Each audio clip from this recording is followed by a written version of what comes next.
Bonjour à tous, bienvenue dans cette vidéo. Ici Nathan, préparateur mental. Aujourd'hui, je vous présente un interview avec Marianne. Marianne, c'est une psychologue du travail et préparateur mental. J'ai vraiment eu envie de l'inviter parce que je me suis toujours posé la question, mais après tout, quelle est la différence entre la psychologie et la préparation mentale? Est-ce qu'il y a des points communs? Et comment choisir de travailler avec un intervenant ou un autre? Et vous verrez, dans cette vidéo avec Marianne, on aborde notamment la productivité, l'équilibre travail-vie perso. On aborde aussi la préparation mentale intégrée, comment travailler avec les sportifs sur le terrain pour qu'ils fassent des progrès. Et on aborde tout ça dans la bonne humeur, parce que vous verrez, elle est super sympa. Je vous laisse regarder ça tout de suite, c'est parti. J'ai invité aujourd'hui une invitée bien particulière parce que je me posais plein de questions dans mon activité. Et j'ai pensé que la meilleure personne pour répondre à ces questions, ce serait Marianne. Donc c'est pour ça qu'elle est là aujourd'hui. Marianne, est-ce que tu peux te présenter et nous dire, toi, comment t'en es venue à t'intéresser à la préparation mentale? Oui, tout à fait. Bonjour Nathan. Pour le coup, moi je suis Marianne Perret, je suis psychologue du travail de formation initialement et je me suis intéressée il y a 2 ans maintenant à la préparation mentale dans le cadre d'une préparation à un marathon que j'avais en vue de faire. Et je me suis dit, voilà, n'étant pas une grande spécialiste du marathon ni de la course à pied d'ailleurs, j'avais cet objectif-là et par contre, il fallait que je trouve des outils, des moyens pour pouvoir préparer cet objectif et avoir une chance de le finir. Donc, je me suis intéressée à la prépa mentale. Alors, au départ, de façon très artisanale. Donc, j'ai lu des bouquins, j'ai regardé des vidéos, etc. Et puis, j'ai vu plein, finalement, de liens avec ma pratique de psychologue du travail. Et effectivement, je me suis dit, mais tiens, ça, c'est quelque chose aussi, peut-être que je pourrais développer dans mon activité professionnelle, parce que ça a beaucoup de sens pour moi. Je vois beaucoup de liens entre le sport et l'entreprise. Et justement, voilà, il fallait par contre acquérir des outils, des méthodes, etc. Ok, c'est vraiment intéressant. Donc tu avais déjà une assez longue carrière, je dirais, en tant que psychologue du travail. Ouais, tout à Et fait. après, personnellement, comme une passionnée, je dirais qui voulait courir hein, et mieux réussir le marathon. Là, tu t'es intéressé pour toi à la préparation Ouais, mentale. Le reste, souvent, les préparateurs mentaux, c'est comme ça qu'ils commencent, ils s'y intéressent pour eux. Et ensuite, là, tu as décidé d'en faire aussi ton métier, ou je dirais d'ajouter ça à ton métier qui existait déjà. tout à fait. Ouais, Ok, complètement. génial. Comme je disais tout à l'heure, là j'ai une petite feuille, je vous explique, c'est comme j'avais des questions importantes à préparer, à poser à Marianne, bah, je les ai préparées pour être aussi précis que possible. Et je voulais te dire que je rencontre, moi, beaucoup de gens qui se questionnent sur la différence entre la préparation mentale Mhm. et la psychologie, Ouais. que ce soit psychologie du travail, psychologie clinicienne, etc. Mhm. À vrai dire, moi-même, j'avais du mal à leur répondre. Alors un jour, je t'ai appelé, et j'ai dit, Ouais. Marianne, voilà, tu es à Grenoble aussi, est-ce qu'on peut se voir pour que tu me racontes la différence d'après toi? Euh, Est-ce que tu peux nous en parler? Qu'est-ce que tu dirais aux personnes qui se demandent ce dont il Mhm. s'agit et quelle est la différence? Ouais, la différence principale que je vois, c'est en fonction d'objectifs à atteindre. C'est-à-dire que je suis sportif ou artiste, comédien ou autre, et je me fixe un objectif spécifique, particulier, dans une durée donnée. C'est-à-dire que même j'ai un examen pour moi important d'ici un an. Donc voilà, je vais pouvoir me préparer, être le mieux préparé possible pour cet objectif, donc pour Ok. l'atteinte de cet objectif. Là, j'ai envie de dire, la prépa mentale, elle est hyper adaptée parce qu'on va pouvoir développer des outils, faire intégrer des outils justement de concentration, faire en sorte que la personne mobilise le mieux possible en fait toutes ses capacités pour l'atteinte de l'objectif. Ok. En psychologie, on va avoir une approche beaucoup plus générale, beaucoup plus globale sur le fonctionnement de l'individu et pas du tout forcément en lien avec l'atteinte d'un objectif. On est plus dans une recherche de mieux-être, voire de bien-être tout simplement, et d'être bien avec soi d'abord.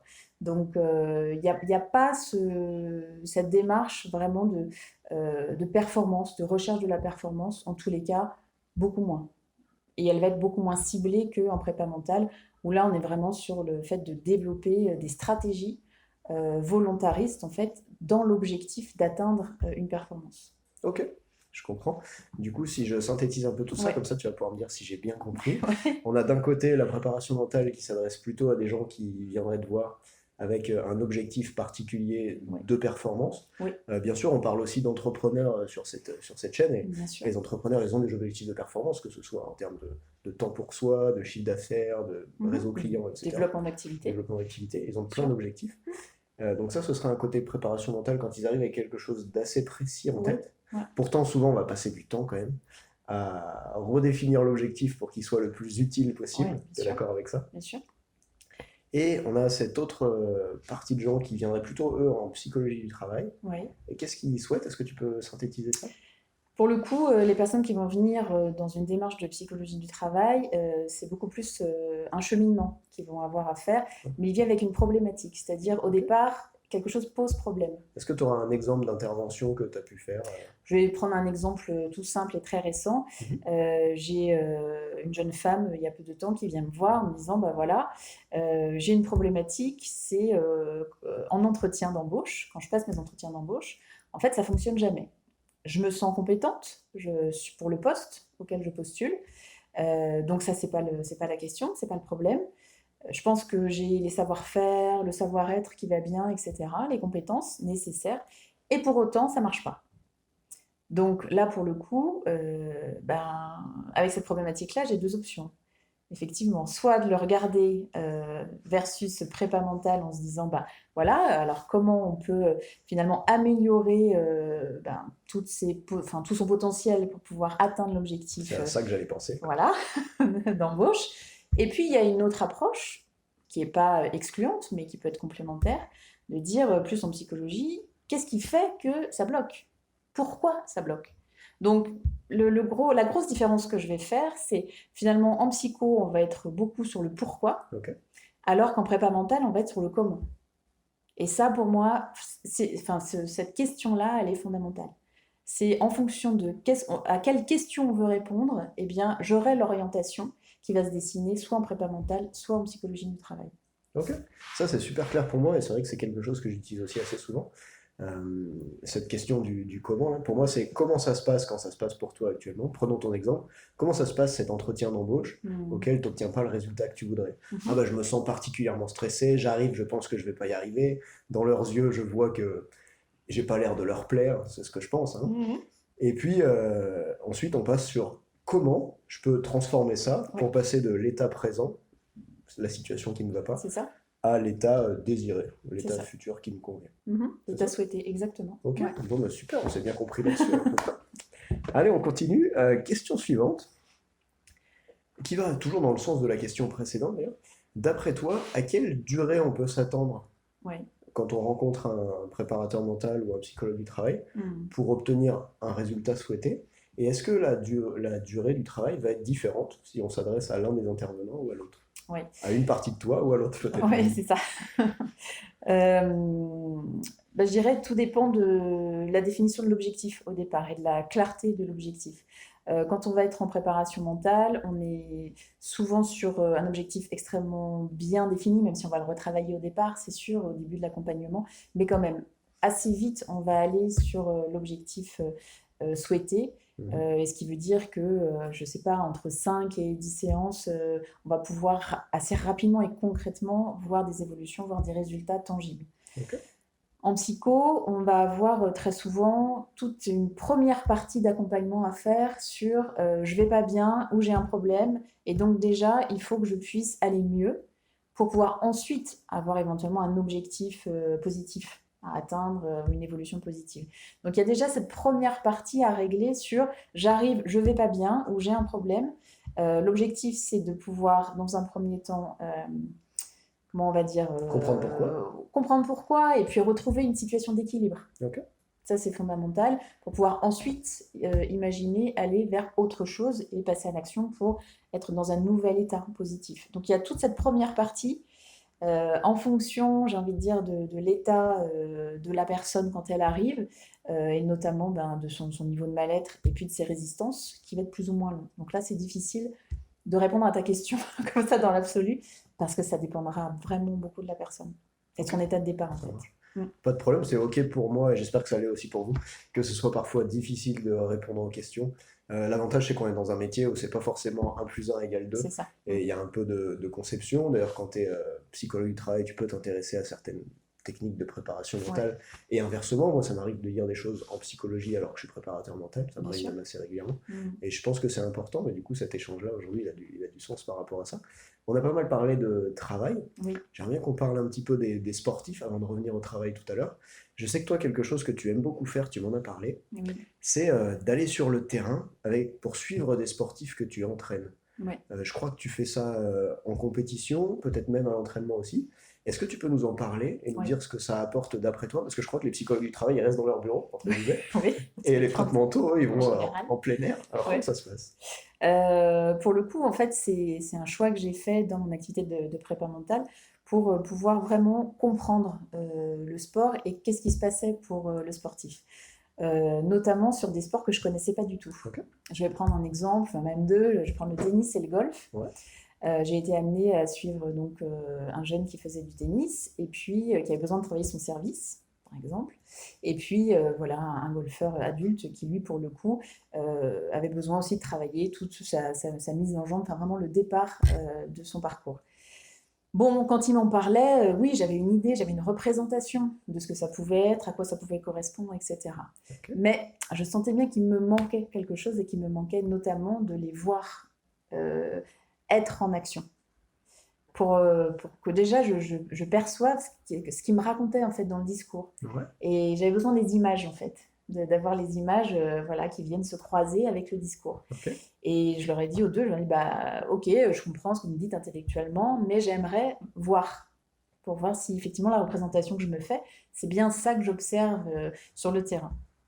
Donc c'est ce que j'ai fait. J'ai fait le choix d'aller les voir, surtout en entraînement, c'est beaucoup plus intéressant qu'en compétition finalement, parce que la compétition, j'ai envie de dire, bah voilà, c'est le jour J, on y est, voilà, on pourra voir éventuellement les écarts entre ce qu'on s'était dit puis ce qui s'est passé, mais c'est pas là où ça va se jouer le plus, c'est évidemment pendant l'entraînement et toute cette phase de décortication finalement du geste et comment chacun va prendre conscience de son geste et de l'écart potentiel entre le geste souhaité et le geste réel. Et notamment, au-delà de les voir avec mes yeux, ben, je vais aussi leur proposer que eux se regardent avec leurs yeux, c'est-à-dire à travers des films, à travers la caméra.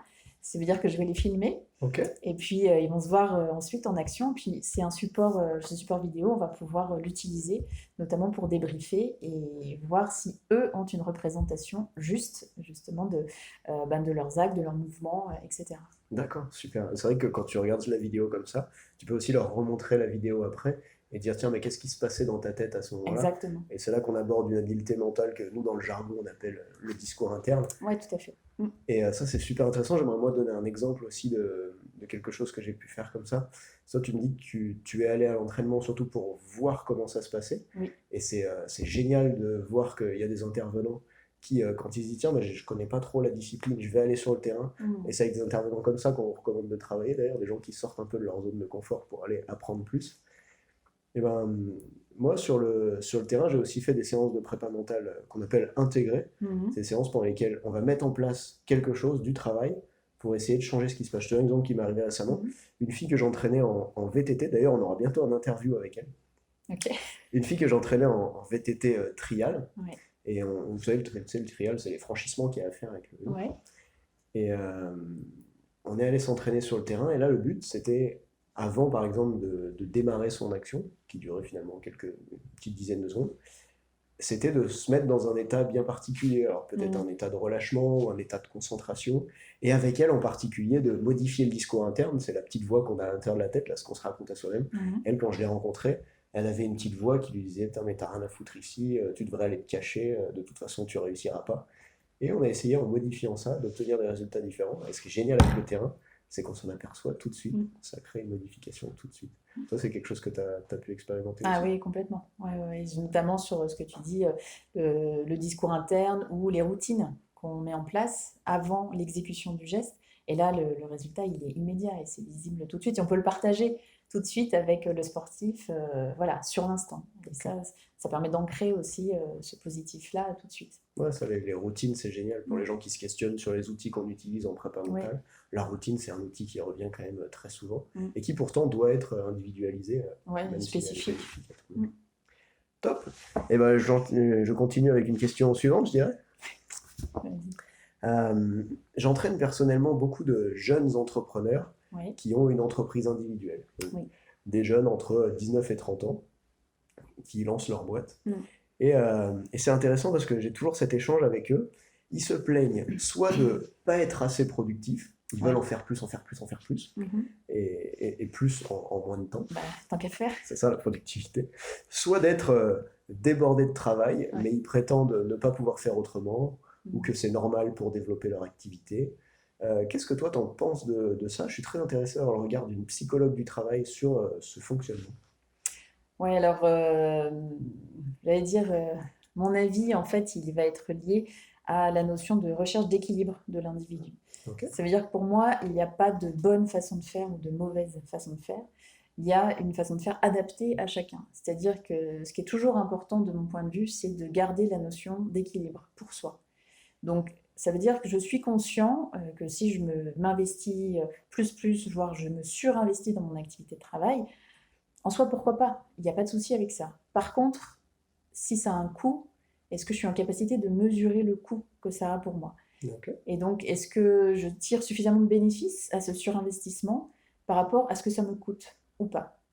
Donc, c'est toujours regarder finalement, quand je fais les choses, pourquoi je les fais en psychologie du travail. Ouais. Et est-ce que c'est OK pour moi finalement de me surinvestir dans mon boulot? Parce qu'il y a des gens pour qui, à un moment donné de leur vie, ça a du sens et c'est OK pour eux de fonctionner comme ça. Donc moi, j'ai rien à dire, je suis d'accord, j'ai pas de jugement à porter en fait là-dessus. Ok. Par contre, si ça commence à coûter, par exemple avec des impacts très forts sur la vie privée, etc., bah là, évidemment, se repose la question de l'équilibre. Et finalement, mon surinvestissement, il a du sens pour moi, mais jusqu'à quel point? Et finalement, en vieillissant, est-ce que cette notion d'équilibre, elle ne va pas bouger, le curseur ne va pas bouger? Et à ce moment-là, il faut peut-être que je revoie aussi les exigences que j'ai vis-à-vis de moi-même. Donc la notion d'équilibre, elle est centrale en fait sur le bien-être psychologique de façon générale. Ok, génial. Donc si j'ai qu'un mot à retenir de ce que tu as dit, pour moi c'est vraiment l'équilibre. Ouais, Et l'équilibre, c'est lui qui pourrait mener à la fois à la performance et au bien-être. complètement. Enfin, en fait, je dis deux mots, mais pour moi, il y en a à peu près qu'un seul, parce que performance et bien-être, c'est souvent quand même très lié. Est-ce que tu partages aussi cette Ouais, ouais, tout à représentation-là? fait. Ouais. Et bah, dans ce cadre-là, toi, tu me parles d'équilibre. Moi, j'ai une petite vidéo à te faire regarder. Ouais, Et je vais te présenter, il s'appelle Albert Moukébert. C'est un peu mon gourou à moi, une personne que je suis beaucoup, tu vois, d'accord. en psychologie, en neurosciences. Ouais. Et je vais te présenter ça, et après, tu pourras réagir. Ça marche? Ok, ça marche. Cool. J'ai fait ma thèse sur les troubles anxieux, donc le stress, le burn-out, etc. Cette notion d'opposer les vacances versus le travail est en général pas une bonne chose. C'est-à-dire, imaginez que moi je vous dis, moi je vais plus dormir. Et chaque début du mois, je vais dormir une semaine et puis pas dormir pendant 3 semaines. Ou bien moi, je vais plus manger. Chaque début du mois, je vais bouffer 15 kilos et puis ne plus manger pendant 20 jours. C'est comme ça qu'on est en train de faire avec notre effort. On se dit, je vais travailler. Et en juillet ou en août, je vais prendre 2 semaines où je fais rien. Et puis je rentre à la rentrée. Le mieux, c'est d'essayer de trouver une manière de reposer et d'utiliser son cerveau au quotidien. Et ne plus vraiment juste attendre les vacances. Et pendant les vacances, faire ce qu'on veut. Et comment On on est un fait pour espace faire résilient. reposer son cerveau? Ben, il y a plusieurs choses. On peut ne rien faire. Oui. Ça paraît bizarre, C'est bizarre. littéralement ne rien faire, ça ne veut pas dire être dans le moment présent, ni rien du tout. Vraiment ne rien faire. Des fois, j'ai besoin de prendre un break de moi-même. Donc je vais m'asseoir et juste laisser mon cerveau faire ce qu'il veut et je déconnecte. C'est comme si quand vous êtes dans le métro, vous voyez des gens qui regardent dans le vide. C'est un peu ça. Faire du sport, lire, n'importe quoi où il n'y a pas une sorte de pression de performance. Parce que même le sport peut devenir une pression. J'ai des patients qui sont venus pour des burn-out. Ils travaillent dans des centres de yoga, par exemple. Trop de pression, il faut que je médite, il faut que je fasse mon yoga, j'ai pas eu le temps de faire ma méditation du matin, etc. etc. C'est la pression qu'on s'automet qui fait qu'on est fatigué au moins. Savoir quand se déconnecter, ne pas ruminer le soir, par exemple. Souvent, c'est là que ça arrive, parce qu'on ne peut pas agir. Donc, se focaliser sur les choses qu'on appelle actionnables. Est-ce que je peux agir sur ça? Déléguer à soi-même. Moi, ça m'arrive souvent de me dire, je vais déléguer ça pour Albert du matin qui se démerde. Ok, hop, je plie ça, je le mets ici. Bah écoute, j'ai envie de te poser la question comme ça. Qu'est-ce que tu penses de cet extrait-là? Et est-ce que peut-être tu as eu une anecdote par rapport à ça, toi? Ben, j'en aurais plein des anecdotes sur la question, notamment de la gestion du stress. Quand j'écoute ça, ça me fait penser à cette question-là, en fait, de dire, mais finalement, comment je gère mon stress avec tout comment dire, la pensée magique qu'il y a autour de ça, c'est c'est bon, je pars en vacances 15 jours, c'est l'exemple qu'il prend, donc là je vais me reposer, c'est sûr, je fais rien pendant 15 jours, donc tout mon stress de l'année, il n'y a pas de souci, en 15 jours, il va être balayé, absorbé, puis ça ira beaucoup mieux quand je vais rentrer. Et en fait, le cerveau fonctionne pas comme ça. On n'est pas en on-off, donc ce serait trop simple. Donc il y a tout ce... Enfin, je vais reprendre la notion d'équilibre. Ouais. C'est comment, en fait, au quotidien, je mets en place alors, soit des actions ou des temps de pause. Parce que je prends toujours l'exemple d'une oscillation en termes de schéma, hein, pour pouvoir se représenter, en fait, comment on va fonctionner. On peut avoir des phases comme ça de stimulation très forte, où là, il va falloir mobiliser nos ressources très, très fortement, et être vraiment focus sur l'action, par exemple, à réaliser. Et pour autant, à partir du moment où je vais avoir un temps derrière pour pouvoir retrouver ma phase d'équilibre, tout va bien. Il n'y a pas d'impact sur notre santé, il n'y a pas d'impact en termes de vécu de stress ou de choses comme ça. Ok. Ce sera juste un stress ponctuel, mais bon, comme on en vit tous les jours. Par contre, si je suis dans quelque chose où je m'impose, il le dit très bien, je m'inflige en fait d'être au top sur des choses, même sur ma méditation, ça c'est génial cet exemple-là, je m'impose d'être méditant pendant tant de temps alors que ça ne me correspond pas ou que ce n'est pas adapté pour moi à un instant T, ça perd complètement de son sens. Donc, je suis en phase de stimulation plus, donc je mobilise mes ressources de façon non naturelle finalement, parce que j'ai un objectif que je m'impose. Et pour autant, cette période-là, elle peut durer. Et là, je peux avoir la pensée magique que parce que j'arrête de mobiliser, je vais retrouver très vite mon état naturel, mon état d'équilibre. Non, ça marche pas comme ça. Parce qu'il va y avoir toute cette phase de rééquilibrage, en fait, dont le cerveau va avoir besoin, et le corps également, et qui va prendre du temps. Donc, très souvent, sur l'exemple dont il parle, de se dire je bosse très fort, très dur à un moment donné, puis après c'est bon, je prends une phase où je fais rien. C'est vraiment simpliste comme vision des choses et c'est pas du tout comme ça qu'on fonctionne en tant qu'être humain en tous les cas. Ok. C'est vrai que, comme il le dit, on ne devrait pas manger 15 kilos par jour pendant une semaine et C'est ça. ensuite ne plus manger. C'est ça. Ce que moi j'aimerais rajouter par rapport à ça, c'est que pour moi c'est vraiment entre guillemets normal ou ça peut arriver d'avoir un déséquilibre. Personnellement, ça Ouais, m'est bien déjà sûr. arrivé, c'était il y a quelques semaines, tu vois. Mais par contre, ce qui va faire la force d'un entrepreneur, à mon avis, à ce moment-là, et d'un sportif aussi, hein, avec son staff peut-être s'il Oui, s'agit d'un sportif, c'est de savoir reconnaître ce moment-là oui. pour pouvoir ensuite se poser les bonnes questions et mettre en place les bonnes actions pour pas que ça dure et, euh, et à nouveau avoir un équilibre. Comme si finalement le déséquilibre il était juste passager, Oui. mais tout le reste de l'année c'était un équilibre, plutôt que l'inverse, quand on a un déséquilibre toute l'année et un équilibre pendant les 15 jours de vacances dont il parlait. Ouais. Ou un pseudo-équilibre en Ce plus. équilibre. Ouais, C'est vrai que le tout à cerveau, fait. comme tu dis, en vacances, il est peut-être pas forcément en vacances, il a du mal à se débrancher, hein. C'est ça. Ok, et ben on continue si tu veux.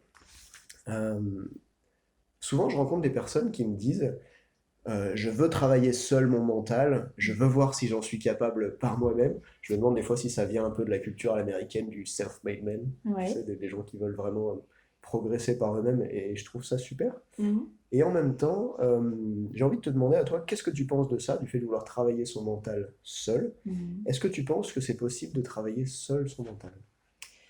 Euh, Spontanément, je vais dire non. D'accord? Pourquoi? Parce qu'on est en fait conditionné depuis qu'on est petit par notre éducation, par nos apprentissages, par notre façon d'apprendre aussi. Et donc, pour X raisons, on développe en fait des schémas mentaux. Donc, c'est complètement inconscient tout ça, mais c'est là. Et ça veut dire que travailler son mental, ce serait avoir quelque part la capacité à déconstruire nos schémas de pensée pour pouvoir seul reconstruire ensuite d'autres schémas de pensée. Ok. Bon, juste quand j'ai dit ça, on a compris que donc c'est pas possible. C'est pas possible, on peut pas soi-même déconstruire nos schémas de pensée. En tout cas, ça va être extrêmement coûteux en énergie, extrêmement difficile d'arriver à se dire alors attends, moi je réfléchis comme ça, je pense les choses comme ça, naturellement, spontanément, mais il faudrait que je les pense autrement. Alors comment je pourrais les penser autrement? Voilà. Et faire tout ce chemin-là tout seul, je dis pas que c'est impossible, parce que pourquoi pas, mais je pense que ça va être extrêmement coûteux en énergie et en temps, ce qui veut dire qu'en termes d'efficacité, pour le coup, là aussi c'est de la pensée magique pour moi. Ok. Voilà. Alors, c'est vraiment intéressant, tu parles de ce coût en énergie et en temps. Et c'est ça que je retrouve aussi souvent dans la préparation mentale avec ces gens-là. Parfois, je rencontre des gens qui ont longtemps entraîné leur mental seul. Et il y a un élément déclencheur qui fait qu'ils se disent, bon, bah, c'est bon, maintenant, je vais essayer. Et en fait, ils s'aperçoivent que ça leur permet de gagner beaucoup de temps et même de voir des choses qu'ils n'avaient pas vues. Dans mon cas personnel, je vais citer un exemple en sport. Ouais. Quand moi, je faisais du sport et que j'ai appris à faire du trampoline en cours particulier, le coach me disait, Nathan, arrête de tirer la tête comme ça. J'avais la tête comme ça. Mais quand il m'a dit ça, je lui ai dit, mais je te crois pas, j'ai pas la tête comme ça, moi, elle est là, ma tête. Et il a fallu qu'il me montre une vidéo pour que j'ai ce regard extérieur sur moi-même, pour pouvoir dire, ah ouais, c'est vrai que ma tête, elle est comme ça, c'est bizarre. Et souvent, je trouve qu'il se passe la même chose dans le monde de la préparation mentale. C'est que quand on est à l'intérieur de soi, ben, on voit pas tout ce qu'il y a quand on est à l'extérieur. Et parfois, ça peut être un problème pour la performance et le bien-être aussi. Oui, et ce qui va pour le coup être je pense, des gros bénéfices de se faire accompagner soit par un préparateur mental, soit par un psychologue en fonction de la problématique de départ, c'est vraiment que ce tiers extérieur va servir d'effet miroir, en fait. Parce que ça va te permettre de te regarder comme tu t'es jamais vu, ou comme jamais tu ne te serais imaginé être. Et ça, c'est le gros bénéfice, je trouve, c'est d'être plus près finalement, d'avoir un regard plus juste, une vision plus juste de soi-même, avec justement cet apport extérieur qui vient enrichir ton propre regard sur toi-même. Ok, super, je comprends ça. Et il y a un truc qui me vient aussi par rapport à cette démarche de je veux entraîner seul mon mental. Ce qui est drôle, c'est de croire que quand les gens vont voir un psychologue ou un préparateur mental, ils vont arrêter de s'entraîner seuls. Alors qu'en fait, c'est pas vraiment mon idée, parce que quand j'entraîne le mental de quelqu'un, en fait, c'est lui qui s'entraîne accompagné par moi, mais je suis pas en train de le gourtiser avec des baguettes et tout, c'est lui qui fait le travail vraiment, c'est lui qui repart pour moi après chaque séance avec des devoirs, des challenges à mener au quotidien, des choses comme ça. Et du coup, je voudrais que les personnes, s'il y en a qui nous regardent, qui pensent que si vous allez voir un intervenant, vous ne vous occuperez plus vous-même de votre mental, en fait c'est faux, parce que si cet intervenant il est bon, ce qu'il va vous demander, c'est de vous en occuper vous, mais pour ça il va vous accompagner. Tu es d'accord avec ça? Oui, complètement. Et c'est comment, finalement, toi, en tant que prépa mental, tu vas donner accès à la personne à de nouvelles ressources qu'elle n'avait pas identifiées. Donc, finalement, qu'est-ce que tu vas faire? Tu vas la faire gagner en autonomie pour pouvoir mobiliser, en fait, ses propres ressources. Exactement. Et j'aime beaucoup par rapport à ça, moi, l'image du cours de snowboard, tu vois. Dans le cours de snowboard, l'élève, il apprend seul sur sa planche de snowboard. Et à la fin, si le moniteur il a bien fait son boulot, l'élève, il descend tout seul les pistes. Et si le moniteur a peut-être moins bien fait son travail, n'a pas été dans la démarche d'autonomie que tu dis, l'élève, il peut descendre seulement si le moniteur lui tient les mains. Mais il y a vraiment, pour moi, dans mon travail, cette recherche de permettre à l'élève de descendre seul la piste après. Complètement. Ok. Alors, dans ce cas, je continue. J'ai vu plusieurs feuilles. On a bientôt fini. J'aimerais aborder un sujet un peu plus personnel, si tu veux bien. Je veux bien. Cool. Est-ce que si tu pouvais donner un conseil, toi, à la Marianne de 20 ans, un ou plusieurs conseils, qu'est-ce que tu lui dirais à cette Marianne? Je lui dirais, fais les choses comme tu le sens, parce que tu as les ressources nécessaires pour faire ce qui te correspond à l'instant où les choses se présentent. Donc voilà, crois en toi, avance à ton rythme. Les autres pourront t'amener, enfin les autres au sens large, peuvent t'amener et enrichir ton regard, donc peuvent t'amener des éléments extérieurs que tu n'avais pas vus. Mais au final, quoi qu'il arrive, c'est toi qui sais. Donc c'est toi qui sais toujours ce qui est bon pour toi. Et je pense que là, je m'adresse à moi, à ma Marianne d'il y a 20 ans, mais je m'adresserai aux jeunes de façon générale de la même façon, en disant vous avez les ressources nécessaires pour faire ce que vous souhaitez aujourd'hui. Donc il faut juste aller les chercher, aller les mobiliser. Donc peut-être elles sont enfouies très loin, donc il va falloir creuser un petit peu, mais tout est là. Tout est là, le potentiel est là, les ressources sont là, donc il faut y croire. Et je trouve qu'on vit aujourd'hui dans une société qui est très pessimiste, très axée sur les peurs et qui alimente beaucoup ces peurs. Alors après, pourquoi, j'en sais rien et je ne veux pas le savoir, parce que ça me fait peur si je commence à me poser ces questions-là. Mais il n'empêche que je pense vraiment que le message qu'on peut faire passer, que ce soit en psycho ou en prépa mentale, c'est exactement l'inverse. C'est de dire les ressources sont là, elles sont disponibles. Par contre, la question c'est comment on va pouvoir les mettre en action. Mais voilà, tout est possible, donc voilà, il faut croire en ses rêves, en ses aspirations, et puis go, quoi. Ok, Waouh, ça c'est un beau message. Ça devance ma question d'après, parce que j'allais te demander si tu avais un conseil à donner aux gens qui vont regarder Ouais. de quoi il s'agirait, mais en fait tu l'as déjà fait, c'est super. Je te remercie beaucoup d'être venu Bah, aujourd'hui avec pour cet plaisir. échange-là. Si tu veux rajouter quelque chose, tu peux, mais je crois que tu as déjà super bien fini. Ben ouais, non, j'ai rien Non, de ça de va? spécial Ok, à ajouter. top. Je vous remercie tous de nous avoir suivis. Vous pourrez retrouver toutes les infos sur Marianne dans la description aussi dessous. Et à bientôt pour un prochain interview. Au revoir.